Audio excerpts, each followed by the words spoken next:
Is the Minecraft hardcore trend dying? Both builds and the ideas for videos have gotten bigger and bigger over the past few years to the point where some creators have burnt out and stopped uploading altogether. I want to figure out what the current state of Minecraft content creation looks like and find out once and for all whether or not hardcore is dead. So who better to ask than Fwhip, a man with a 10,000 day old hardcore world and years of experience as a Minecraft YouTuber. I wanted to get into the story of how we met, or like how I reached out to you. Cause yeah, I just felt like, I feel like it's also a good introduction to you because at the time I felt like you were one of the only YouTubers out there in the like hardcore niche, I would say, who was sort of blending like the trendy hardcore content that we were seeing with like old school Let's Play style stuff, and sort of bridging the gap a little bit. Mm-hmm. What's your take on that? Because I don't know if that's accurate in your opinion. Yeah, I feel like for me, I saw those big trending things that were like I'm building a factory that produces this, or I'm building this big mega build that houses this tiny iron farm in it, but I've made the biggest iron farm ever type content. And those for me, I was just like, sure, your build's cool, but there's no heart and there's no like soul to the world. There's nothing that connects it all. Right. It's like all of these different pictures in an art gallery where you turn a different way and you see a different picture, but there's not necessarily a connection between them besides having the same artist maybe who made them all.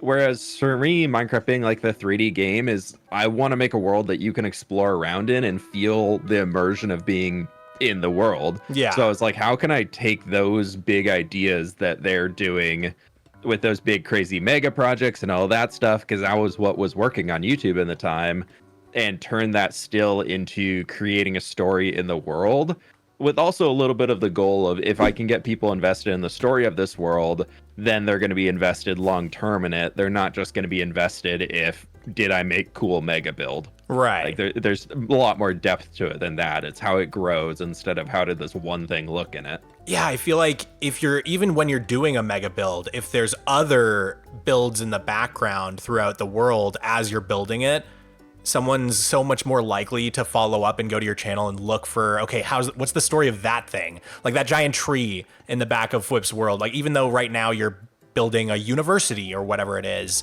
I see this giant tree in the background. What's the story of that? I want to go check out that video.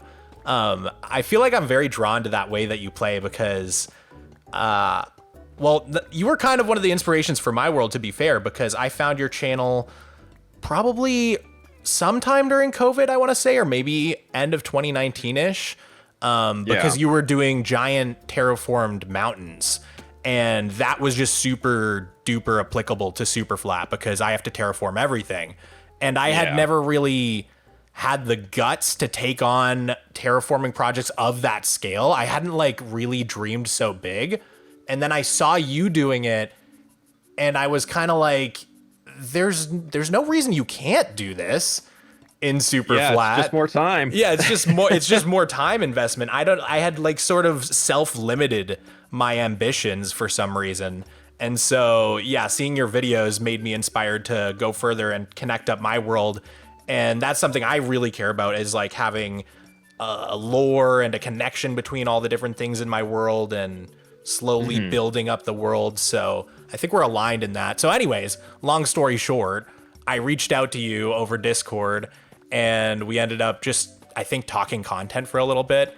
And then you reached out to me to invite me to SOS. We met at conventions and stuff like that, and now we coincidentally live near each other. So it's been kind of a weird whirlwind mashup of all of it. Because I remember after you reached out, I was like, oh, because I had seen your like 100 days video or something before that, and I was like, oh, this is really cool because you were the first person who I saw that did one that. I remember you had that little figurine that you were like moving along like a tabletop game. Yeah, that's some right. Sort that was going from like day to day. Yeah, every time I wanted to make my 100 days a little bit unique because I felt like it was kind of like you were saying, like there were good and bad parts of the trend, and certain parts of it felt like they had lost a little bit of soul. And so I thought if every 10 days as like a little break of pace, I just have some little like visual to say like day 10, day 20. And so I built like a little set out of sand and other little props I had. And I was, moving something around as if it was like almost like a game board, like a. Yeah, I thought that was such a creative way. And so when you reached out, I was like, oh, wait, I recognize this guy's name. Like, who is? Oh, right. Oh, I've seen his video. And so then I was kind of like, oh, like I'll chat, like I'll reach out to him. Happy to. I feel like for me, one thing that when I first got into the Minecraft YouTube space was it was really inaccessible to connect with people who weren't in your circle. 100%. It's very clicky. It's like that's my least favorite part about the Minecraft YouTube space. But it's also like a safeguard that we've all put up. Right. I think in terms of if you leave yourself open to like any message coming from anybody as your audience grows, some of those messages get weirder and weirder. So then it also becomes harder once you're becoming established as a creator to meet other people. So when you had reached out to me, I was like, oh, wait, I recognize this guy's name and I like his content. It seems like a good person. And like, yeah, sure, would love to chat in terms of like, one, it was a little selfish on my side of being like, I want to get to know more people who are successful in the space that aren't in the circle that I already have. Right. As I like to surround myself with people who I think that can make me better in like what I'm doing. And so I was like, okay, I knew you were asking me for advice, but then at the same time, I was like, I feel like just through talking with you, I'll also get some ideas on how I can make what I'm doing better. Yeah. It just like mutually beneficial relationships, I feel like are so strong in the content creation space. Yeah, I think you can benefit from talking to creators of all sizes, because especially fresh creators who are having like, you know, that little pop off of like the first 10 to 50K subscribers. I find them so helpful to talk to because the algorithm shifts and trends change so fast that the channels that are doing well right now in this very moment that are popping off are probably using different strategies than you or I did a couple years ago to build our channels. So it can be like super helpful in that way. And yeah, I was also, you know, trying to expand my circles as well, because I knew a lot of the people who had popped off around the same time as my channel, which was a little later.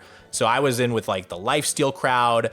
And yeah, I just wanted to expand to especially people more my age, because a lot of those folks are like 10 years younger than me ish. Yeah. And so like, not that that's an issue, just we're in different places in life, right? So a lot of them were like, should I go to college? And I'm like, I'm years out of college. I don't know, man. Like, yeah, you're like, sure. It's different now. It's a little different. It is different. Like things change really fast, especially with COVID and stuff. But anyways, long story short, the whole reason I brought up this aside on how we met is just because, like you said, it can be kind of like isolating to do YouTube, even if you're not like a huge creator, or probably especially if you're not a huge creator, right? It can be hard to meet people and reach out. So we became really good friends. So it's just kind of like moral of the story is to reach out to people, shoot your shot, and just be, you know. Yeah, you might as well. And be clear in your intention, I think, as well. Because like when I reached out to you, I had very specific ideas of what I wanted to ask you. And I think a lot of people reach out and they're just like, hey, can I have tips on content? And it's almost so broad in general. Hey, can you tell me what I should make for my next video? Right. Like the amount of people that ask me that, I'm like, dude, if I knew what to make for the next video, I'd be making that myself and I wouldn't be telling you. Yeah, like, yeah, exactly. If I knew what was going to be a successful video that's going to be the next big hit, like you can see because it'll come out on my channel. But I'm not giving and everybody that idea needs to find their voice. Like, you can't do that for someone. Yeah. Like every channel has to find its own little niche, micro niche, and you just can't do that for someone else. Like you can point them, you know, you could give them thumbnail advice or title advice or, you know, specific things, but it's like you can't just like decide the entire direction of someone's channel, right? Yeah, because if I do that, then I'm like, all right, where's my royalties? And then because I know if I give you one, you're coming back again next time to ask for another. Yeah. And like if I'm being a channel director for you, like I gotta get a little cut there. That's a whole job in itself. Yeah. But that brings me to like other upload strategy stuff. So real quick, I just wanted to touch on like upload rhythm, because ours is pretty different. Like I'm lucky if I get out a video every single month. I try really hard, but yeah, there's some long form. There's some months where I go without a long form video, unfortunately. Whereas I think you're pretty consistent with like, other than maybe taking a month off in January, like all YouTubers do, right? You're getting out those videos like almost every week, right? Yeah, I think so far in 2025, there were 3 weeks in January that I didn't upload. There was maybe 1 or 2 weeks in February, and I think outside that, I've only missed 1 week. Like I think, and I do Wow. one video a week, and so I think I've only missed 6 weeks so far this year. Couldn't be me. I wish like someday I'll figure out how to like get there. I think that's what I'm kind of trying to explore with my side channel. Because I think it's a really cool channel strategy to go for. And I've stopped saying quantity and quality because I feel like it implies that there's like less quality in the videos when they're coming out faster. I don't think it's that. I just think they're different types of videos, right? Like, I think, you know, in order to make those like 2-hour movies that people make with the mega projects, those just take longer, and they're just a different watch experience as well. Like, not everybody wants to sit down for 2 hours for a YouTube video. You know what I mean? So it's kind of just like comparing apples to oranges. But I'm very much, if you like look at the entire spectrum of like upload cadence, I'm very much on the end of like slower, you know, releases that are usually longer, more involved in terms of editing and stuff like that. And I find myself pretty jealous of channels who are able to get out more videos because it puts so much less pressure on any individual upload. Like if I have a flop, it really hurts because I spent like too much time. There's too much riding on every single upload. Whereas I feel like I look to YouTubers who have a faster upload cadence and I see that they can have a miss and it doesn't really matter, or they can have a hit and that's like a cherry on top instead of just being like the expectation, if that makes sense.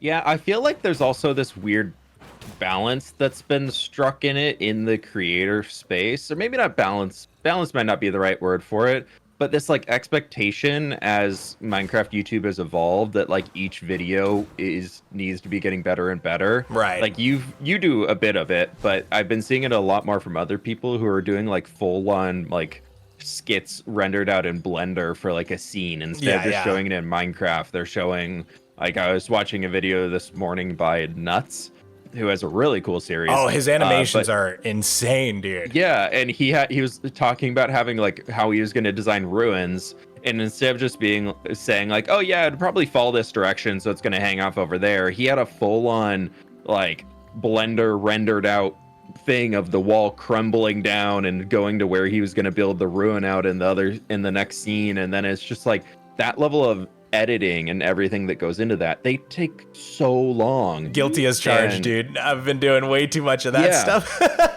But that just takes away time from playing in the Minecraft world. It does. Whereas for me, I don't really do a whole lot of the hands-on editing anymore. I'm more of a content like director. I'm making all of the content choices as it's all going. Right. But I do have an editor who does 99% of the editing for me. But he gets like a full-on 10-page long Google Doc that's like rough scripted out and like saying like, here's the time lapse in here, like let's pop up like a fun sound on this. So if like in the simplest terms, it's basically like if you're talking to an AI or something and you're like you could like type to something that would then edit the video for you. Like that's kind of what I'm doing. I'm just giving the few days turnaround time for him to actually get the work done and do the rest of his magic on it, and he adds his fun flares on top of all of it that are not something that I would have thought of, which is why it's like a million times better than having some sort of an AI to do it for you, because you get that second brain in the room that human touch adds so much more to it. So like my content, the only reason why I'm able to do weekly now is because I do have an editor, right? And I'm spending so much more time in the Minecraft space versus spending and like doing all those extra clips and things. I'm definitely started leaning a lot more heavily on flashback in the last little while. I've found of using that for like the third person clips and things, as I just find that it's a little bit more visually appealing. Yeah. As if you're like watching along with something happening instead of you're being and it's in the gotten so much seat. faster to get those sort of clips than it used to be. Oh god, yeah, it renders so quickly now. Yeah. And just, you know, all that time scrubbing through the timeline, not having to wait for a few seconds, it really does add up. Or, you know, crashes. It's a little bit more stable as well now. Yeah. It's funny that you talk about wanting to get more consistent on like having those like quicker upload turnaround times. And I'm over here being like, how can I try and maintain that weekly upload time, but then also be able to start adding in some of those like fun, scaling more the production, polished elements. Having a better So like I've been really trying to work and learn on how to write like more efficient scripting behind things. I don't like to fully script everything that I do, but I like to do like rough thoughts of like here's what I need to say in the next 15 seconds or whatever. It doesn't need to be exactly what I wrote down, but like just to get my brain in the right direction instead of getting in there and mumble, and then you have a 2-minute long description of how I built a doorway or something. Yeah, I'm so guilty of that. Some this here, there, that, and a cool door. I'm so guilty of that. Yeah. I'll take way too long to say a very simple thought sometimes. I'm a yapper, man. I always just say like, add streamer brain turns on. Yeah, and, exactly. Like, it's the live stream. You add thing. Another 20 words to whatever you're trying to say. Just filling air, basically. But yeah. No, it's just really interesting to hear about all your different strategies. I think like part of my internal battle is that I do love editing so much, and even though I have an editor, I've more utilized him for those Blender shots and like the really advanced stuff, but I still do so much editing. When I first got this job, I was like, man, I'm gonna have so much time to play Minecraft now. But I've actually probably play Minecraft about the same or less than I did because I spend so much time editing. But then at the same time, I really wanted to go into animation and video production, and that was sort of my career. It's where your passion lies. Yeah, that was where my ambitions were before this. So I do just love doing that sort of thing. So even though I want to scale back the production on my videos, it just tends to keep getting bigger and bigger because we want to try new creative things and we just get bored and we're like, what if we did a crazy explosion simulation here for no reason?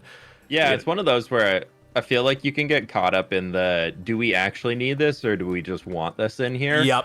And that's like the only person who's going to answer that question is like, well, you can get results of it being in the algorithm, but in seeing how the video actually performs. But in reality, it's very much just like, we're going to figure it out as it goes. And you know what? It sounds fun to do right now. And it's something that I'm passionate about doing. And I'm like, for me, every time I get to that point, I'm like, this is why I got into YouTube. Like, this is why I'm here. So if you're doing something to fuel the art brain, even if it adds a little while longer, I'm like, heck yeah, do it. Like, why not? What's stopping you? I think I make a lot of choices based on that, but just because otherwise you really start to face the creative burnout thing. So I'm always prioritizing what's going to be the most fun for the most part for me, rather than can I get this video out a few days earlier, which just ends up ballooning the timelines. But at the end of the day, that's what I've found helps with my creative burnout, which is kind of what I wanted to segue into is like with your strategy of the faster uploads, the thing that would get to me is like the burnout for sure. 'Cause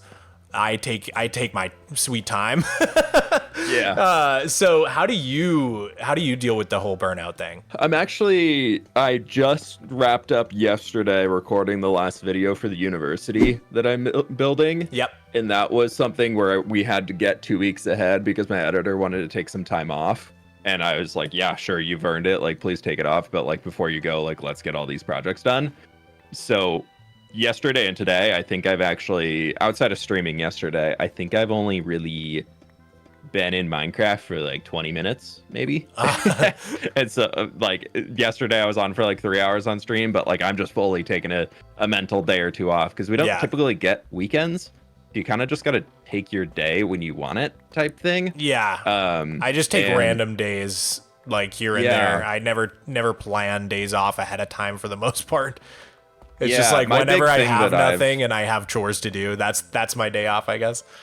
Yeah, my big thing that I have very much attached to is Saturdays for me is like I don't record at all. Like I might do a little creative planning and if I'm not in like a super crunch time, I am not recording anything. Like I don't touch it at all. For me, I do trash day. I'm like, well, I already got to bring the trash out, so I might as well take the entire day out. Yeah, I think that's healthy too. I think that's a great plan to go with that one. And do every other chore at once as well, Yeah. Feast or famine, do them. If you're going to do one, do them all. Yep. Okay, so one thing I wanted to ask you is just like, because I was never in the hardcore trend. I am hardcore adjacent, I would say. I did very similar videos to a lot of the hardcore people, like the 100 Days concepts and the mega projects, but I was never quite in that niche. Do you Well, think... I've seen you play hardcore, so yeah, I understand why. Yeah, for obvious reasons, I'm not in that niche. What do you think about the life and potential death of the hardcore trend? Like, how do you feel about the state of it? Because I hear a lot of people saying hardcore's dead. I hear a lot of people saying it'll never die. How do you feel about it? I think for people who are not already established in the hardcore Minecraft scene, hardcore is extremely hard to get into right now. I don't think it's dead. I think it's oversaturated. That's kind of how I feel about like older school Let's Play stuff, right? Because like the people who started doing it 10 years ago have been doing it so long and so well for so long that you just can't compete with them at all. There's no room in that space for someone to just... Yeah, it's either that they've been doing it so well or so long or whatever, or it's that their audience just loves them. Yeah. And they don't care about the Minecraft Let's Play anymore. They care about Etho. The person. Yeah, exactly. Yeah. Which, like, fair, because Etho is just it's Etho. Like people just love him for him. And I think that's so fantastic. The way he's built his brand around his ability to just like log into a Minecraft world and just do whatever he wants for a day or two and cut it into a video. Don't even need a thumbnail and he'll have a few 100,000 people showing up. Like, it's like, it's captivating though. Like there's something about the way that he's very genuine. There's something about the way he explores new updates that I'm just like, I would never use that block that way. So like it's hard to recreate though, because like he's kind of just a 1 in a million person in that way, right? Like he thinks about the game in a very unique way. I kind of had my lucky niche of doing super flat, which is my unique take on the game, right? But I mean, quite a few people did the hardcore thing, and I feel like a lot of them have been sort of stopping doing that or moving on to other trends, but you have stuck with it. What do you think makes your hardcore world different? I think it's the pacing. I think the big thing that a lot of people fell into that were into the hardcore trends started seeing the trend going from, I built the perfect starter house, I built the perfect starter mega base, and then it turned in from, if you look at like when WadZ was huge in hardcore, he was kind of one of the guys who really inspired me to start pushing it a lot, an Australian creator, and he's apparently coming back. He posted on YouTube a while ago. Super excited to see what he's going to do. Oh, interesting. But he was the one who really popularized like doing these big videos, and like he was the first guy to do a netherite beacon ever, and like legit. Gotcha. That was like on video. But very cool channel, very, I think he pioneered the modern, like bigger, faster editing styles. Like if you haven't seen his videos, I actually would be surprised if you like might have been inspired by people that he inspired. Yeah, I wonder. It would be like the big one that when I was coming up, everybody was talking about Sand Diction. It was all the time, every day about Sand Diction. Was he Sand after Diction was WadZ? Very inspired. Yeah, he was after WadZ. Got it. So WadZ is like the forefather of.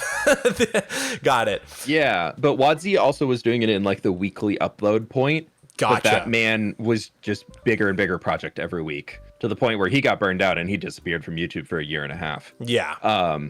And like you could tell that he was just not having fun with it. But anyways, he kind of popularized that style of hardcore video of doing bigger things and really showing that you can achieve these crazy things and also doing a whole build in a single episode instead of doing like, here's part 10 of me building up a castle, or here's part 10 of me building up a town. We're building one house every episode.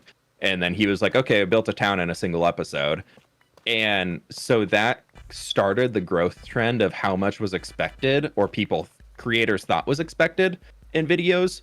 And then like that's went bigger and bigger and bigger. And I know you're good friends with Wunba, and I think he's somebody who also saw that as like, if I go bigger and bigger, I'm going to find a lot more success. Oh yeah, 100%. But then every time you go bigger, yeah, then the next video has to be bigger. Yep. Like there became these expectations of you have to go bigger and bigger and bigger, to the point where it was not abnormal for a while, probably 6-8 months ago, to open up YouTube if you were into the Minecraft hardcore or Let's Play algorithm side, to see multiple videos saying, I built a solar system in Minecraft. Yeah. Like that was like, how can you go bigger than building a solar system? Like put millions of blocks into creating these massive solar systems for a single video. And then you have people later who come along and say, I built a solar system that I saw a few days ago. And the person, it was like maybe 60 blocks wide. And I was like, yeah, you're just doing that because that was the trend. But yeah, it's like, it's like when you're kids and you're you. like, that plus infinity. That plus infinity plus one, you know, and then yeah, exactly. That exact thing. It's like, how do you go bigger than infinity? Yeah. And so you have all of that happening, and all those people kept going bigger and bigger, where I think something that I've stuck into is, instead of going bigger and bigger, I mean, I did at some point, but I still kept everything in line with the story I was trying to tell. Right. So like everything belongs together, everything builds together into itself, and I wasn't afraid of revisiting projects again later on to expand them or grow upon it, add more buildings into the city. Like, I've been building a city in my world for 3 years now, and that's been, I am episode 101 just released today actually, of the series, and like I probably put 15 episodes of the 100 something in the series into building up different parts of the city at this point. Yeah. And so like I'm okay with revisiting things, where I think a lot of people are like got so in their head about like what's that next big catchy thumbnail that's going to be that perfect video in there, that they kind of eclipsed all of the content that they could do in hardcore without just making some absurd build or without just redoing something. Where I think the difference I've made is like, there's still farms that I don't have in this world that I still actively go and have to mine for things. And that's by choice. Like, I don't do TNT.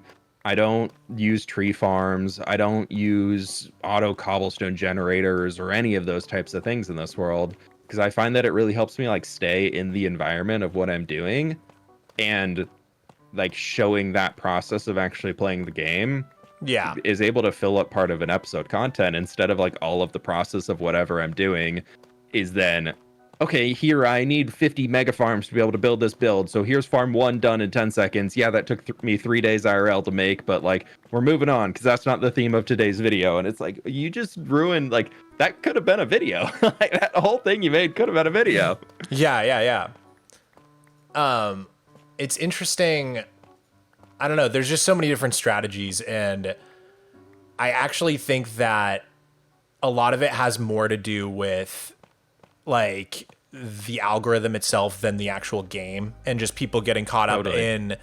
It's like, it's less wanting to top yourself with bigger and bigger projects within Minecraft, and more wanting to top yourself with bigger and bigger view counts, right? Because like, if you're constantly trying to beat your most viewed video, then yes, the natural inclination is going to be to do bigger and bigger projects, because how else are you going to try to one up yourself in views, right? So I think a lot of it has to do with being okay with getting less views on a video, and that comes with that strategy that you have of just building up an audience over a very long period of time who's very dedicated, instead of doing these algorithm videos that are constantly about reaching new viewers. I think something you do well is, once in a while you will throw in these videos that are a little more high effort, a little more optimized to sort of reach out to new people, but then you're constantly building up that core base with just the bread and butter, the weekly content. And I feel like a problem I've had with my channel is that I'm always just reaching out to new viewers, but maybe not feeding the viewers that are already there enough. And you know, I just have to be okay with putting out a video and getting, you know, 100K, 200K, 300K, and not, you know, every video doesn't have to get 1 million views. That's just like, I have to switch up the strategy, because I personally feel like Minecraft YouTube feels harder now than it did, like we were talking about 2-3 years ago, when my channel started popping off, when the hardcore trend was sort of getting bigger and bigger and bigger, kind of before it spiraled out of control, like we were talking about. It's also so funny, like, hearing you say what you're saying right there, being like, oh, have to get 1 million views per video, or like 200K, 300K, like not being enough. But if you think of us back in that time when we were like having those initial jumps. We were seeing those 100, 200, whatever thousand videos, and we're like, oh my god, Yeah. I've made it. This is the biggest Telling thing everybody ever. I know, like, you know, just You're over like, the you see moon this? happy. That's 6 digits. That's 6 digits on a video. Yeah, the it took 3 goalpost months is to get there, always but it moving. made it. 100%. Like, I feel like even with sub goals, right? Like, I'm just like, the goalpost is always moving in my head. I'm like, Totally. 1 million. Yeah, it's one of the worst parts about YouTube is that it's just like a beast that you have to consciously make the decision of being like, I'm not going to keep feeding it. Like, otherwise it will eat me alive eventually. Like, you have to make the decision of when you are comfortable with. There's always some excuse in my head for why I haven't actually made it yet, or I haven't actually proved myself. You know, like 1 million was a fluke because I did some stupid short. 2 million is like, you know, well, maybe that's not a fluke, but, you know, like it doesn't count because the algorithms change. You know, I always have like I'm always moving the goalpost for myself and like trying to prove something. Totally. Yeah. So, No, I definitely, I do the same on that. Don't worry. Yeah, I'm really focusing on trying to be more like your channel where, you know, I still do those big outreach videos where I reach new viewers, but there's still the bread and butter content that's just, you know, I have to be okay with not trying to make my best content ever every single video. Some videos can be videos, you know? Yeah. It's like, I've always just watch a video that I make and I'm like, did I enjoy making it? And then if I can answer that with a yes, then usually for me, that's like, cool, then that's good enough to publish out there. Like I enjoyed the build in it, or I enjoyed how the editing came together. And I feel like what I've been trying to focus on the most recently is, does it have a cohesive story playing in it? Like, that's like my big thing recently is, does whatever I made like have a story to it that's such a good somebody benchmark. Could like my end goal that I'm trying to work towards is, if somebody that has never played Minecraft, does not know what Minecraft is outside of it's a game with blocks, if they watched my video, could they understand what is happening? Like, that's what I'm trying to get to. I'm not there yet, but I'm trying to get there. That's like my long-term goal of, if I can get that mark on every single video I publish, I can be happy with that. Like that just shows like I'm wherever I needed to be or need to be. Yeah, that is the heart of YouTube, is just storytelling at the end of the day. It's what I tell people who don't really get it, is like, that is what you're doing. That is what you're selling at the end of the day, is just a story.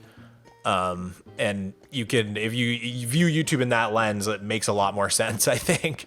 But so, yeah, I don't want to keep you too long, man, but I did want to wrap up with just real quick, copper golems, shelves, drops versus updates. I don't know. I think we're like, a year out into the new drop system. When they kind of stopped doing updates and moved to drops, and we've gotten more and more content more frequently. And we were sort of saying that we feel like, or I was sort of saying this, I'm not sure if you agreed. I feel like there was like a little bit of a lull in at least the content side of YouTube, like the YouTube side of Minecraft. Like, it feels harder now than it did a couple years ago. So basically my question for you is, do you think that the game is gonna have a new resurgence? Do you think that the drop system is a good way to revive some interest in the game, or what are your thoughts on the direction of the game? I hate the drop system. You don't like it, really? Interesting. I hate the drop system. My biggest reason for hating the drop system is not because of the drop system. It's because of how the community is interacting with the drop system.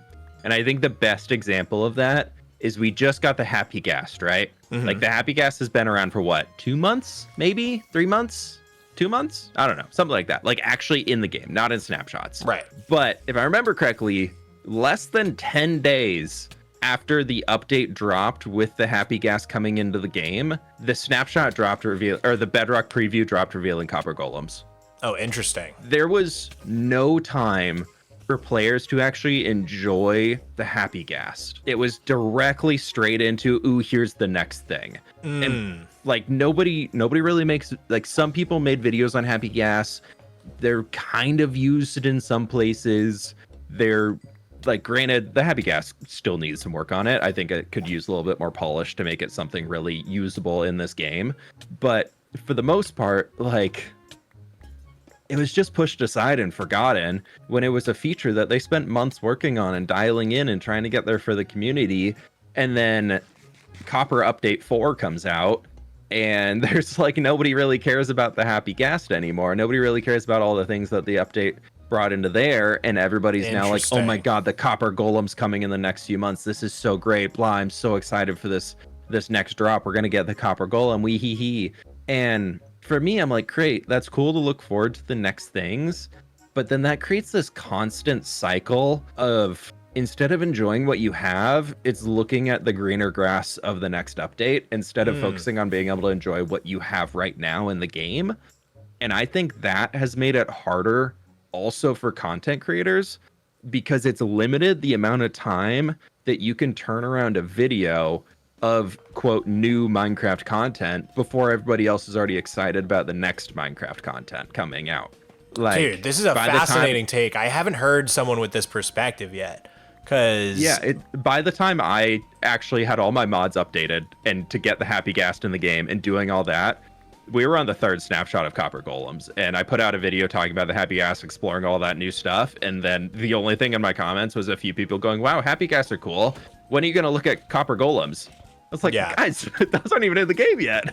Yeah, it's almost too fast now. That's such an interesting perspective, because I've heard people complain about the drop system in terms of update numbers being a little confusing, or it's annoying to have to download all of those mods or wait for all your mods to update so frequently now.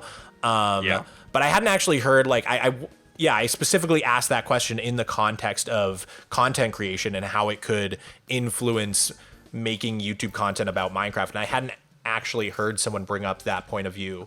And I think there might be some truth to it, because I also put out a Happy Ghast video, and it wasn't very long after the update was out, but people in the comments, a few people, not a ton, but you know, the negative comments do tend to stand out. Some people were just like, man, this is old news. Like, you're so late on this. And I'm like, dude, it's like been a couple weeks, man. Like, come on. You did an official branded video for Minecraft. Yeah, so, like literally. What do you mean it's old news? They probably set the deadline of when that video needed to be out by. Yeah, so it's just, that's actually a really good point that I hadn't thought about. But yeah, I mean, I'm loving the content, and I like that there's a steady flow of new stuff. But yeah, Minecraft YouTube just does feel like it's gotten more difficult for whatever reason. But I'm lucky because I'm in a much better position now than I was a few years ago, because I have already built an audience. I just wouldn't want to start from scratch on Minecraft YouTube in 2025, because it feels a little bit harder than it was in 2022. Yeah, no, this is something I could easily talk about for hours and hours. But I think it's also like partially like the COVID view time of Minecraft had that huge resurgence in COVID. And then like that's cooled off. Like not as many people are really that into Minecraft anymore because they're busy with things in life. Like they have other things going on. They can't spend all day sitting at a PC watching Minecraft videos on one monitor and playing Minecraft on the other. Like they have to go back to school, have to go back to work or whatever it is. So like that whole side where we did see like that, like when you started coming up, that was kind of an absurd period for Minecraft. Yeah, I think I was on the tail end of it, but I had like I look back on like Dream's view numbers and they don't make sense to me. Like he's got like 150 million views on some of his manhunts, and I'm like, okay, they're good videos, like from like an algorithm standpoint or whatever. But holy moly, like how are there even that many people? Like it just doesn't even make mathematical sense. Yeah. So it does seem like a little bit of it was just a little bit of a COVID bubble. So I guess my final question would be like, what do you think it takes to bring about the renaissance, the resurgence? Is it a perfect end update? Is it Minecraft Movie 2? Like, what do you think? What do you think would bring about the next golden era? I feel like the end update is going to get some hype for sure. Yeah. But that is also probably the highest volatility they're ever going to have in an update. Is if they can't deliver on day one of the end update, people are going to say Minecraft's dead. Right. Which is a big reason why I feel like they haven't done anything for it. If I were being in charge of the end update, I would be like, guys, this first snapshot that comes out has to be perfect. Yeah. Probably a lot that, riding on that. Yep. Yeah, I feel like that's a big part of it. Like they gotta have that really, really big polished end update, which it will come eventually. There's no way it's not gonna happen. I feel like they need to. I don't know what would I say that Minecraft needs to do. I think they need to stop trying to compete with Roblox. I think that's a big one. I think they just need to let Roblox do its thing. And I think that's partially like what's influenced the drop decision because of how often Roblox gets new content, seeing as all the content on that game is made by third-party people. Like there's no actual generated stuff from the Roblox dev team. They're just creating a platform for people to play. And I feel like Minecraft is like seeing all that stuff happening over there, the same that Lego Fortnite is seeing and all those things. And like Fortnite in general are seeing like that success of quick, keep the attention of the young kids. Yeah. And I feel like Minecraft is not abandoned, but deprioritized the audience that grew up with it. Like the average Minecrafter, I read a while ago, this number could not be fully accurate, but it was like the average Minecrafter is now in their 20s. I would believe it. Like there's still a lot of kids playing, but the average Minecrafter is definitely older, which I have enjoyed starting to see. Like when they do Minecraft lives, they've definitely started catering that towards a little bit of an older audience instead of kid game show. And then like here's a little bit of update news sprinkled throughout. Like they still have their fun, family-friendly flair to all of it, but I feel like they've started to prioritize a lot of just like here's information first and then stick around for all the fun, goofy games. Yeah.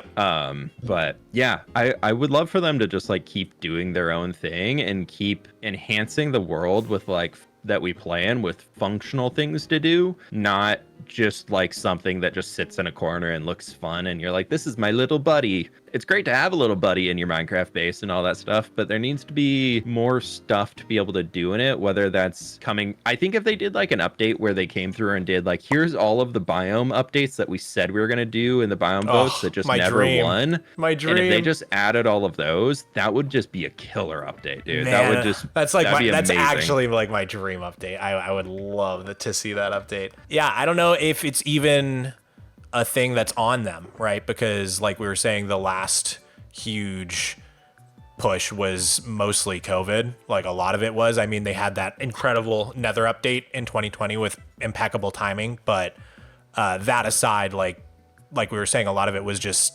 circumstances. So yeah, but aside from another global health crisis, which I really don't want. Yeah, it was great for views, but I'll take one for the team and vote that we don't have another one of those if I really have to. Yeah, aside from that, like, I don't know, maybe the onus is actually on us YouTubers to invent new styles of content like, you know, people were doing 4 or 5 years ago, the Wadsies, you know, the pioneers were doing. Maybe it's actually on us to reinvent Minecraft content on YouTube and find where the viewers are at, but yeah, I'm excited for the next era of new stuff in Minecraft YouTube. I think there's a lot of open space of things that can do that, and I think it just requires people willing to take the chance and try things and like get out of their comfort zone. And like that's something I'm very much looking forward to experimenting more with and getting involved with more projects that are like that in the future. Yeah, 100%. Well, I'm in this for the long haul. I think you are too. So hopefully I'll see you around still in like 5 years, and we'll look back on this conversation and talk about what's changed, what the new meta is. And we'll all be washed up and old, and some little 13-year-old kids are going to be out there with 100 million subscribers, and we're going to be like, what the heck happened here, dude? I don't know. Yeah, it's going to be my my cat. I'm training him. Yeah, there we go. There we go. Get him in the chair. Yep. Get him in the chair. He's going to be a star, man. First guy with a billion subscribers. Yep. All right, man. Yeah. Thank you so much for talking to me. It's been real. Of course. Anytime. Anything you want to plug before I let you go? Yeah. Check out the YouTube. That's the big one as always. Just the main YouTube channel. Got a hardcore series. It's been absolutely awesome. That's been super, super fun to be able to kind of push and do a bunch of creative building. Just hit 4 years and 11,000 days in it. Heck yeah. That's and then insane. Outside that, we're both members of the Misadventures series, and I think that's a series that deserves so much more love than it's kind of gotten on the YouTube side. I feel like it was a little confusing from day one of just like what's on there and what is possible in the world. But as it's kind of grown a little bit more, would absolutely love to see more people check out Misadventures and all the content creators on there, because they're all such wonderful people and be such a. I think it's one of those series where if we can get the buy-in to make it creators want to spend more time on it, it's going to be such an absolutely amazing place to be long term. So heck I'd yeah, say those are the two things for me. Oh, and this guy has really chill streams, so check out Fwhip streams. Oh yeah, thank you. I love hanging out in your streams, man. All right. See you later, bro. All right, thanks, dude.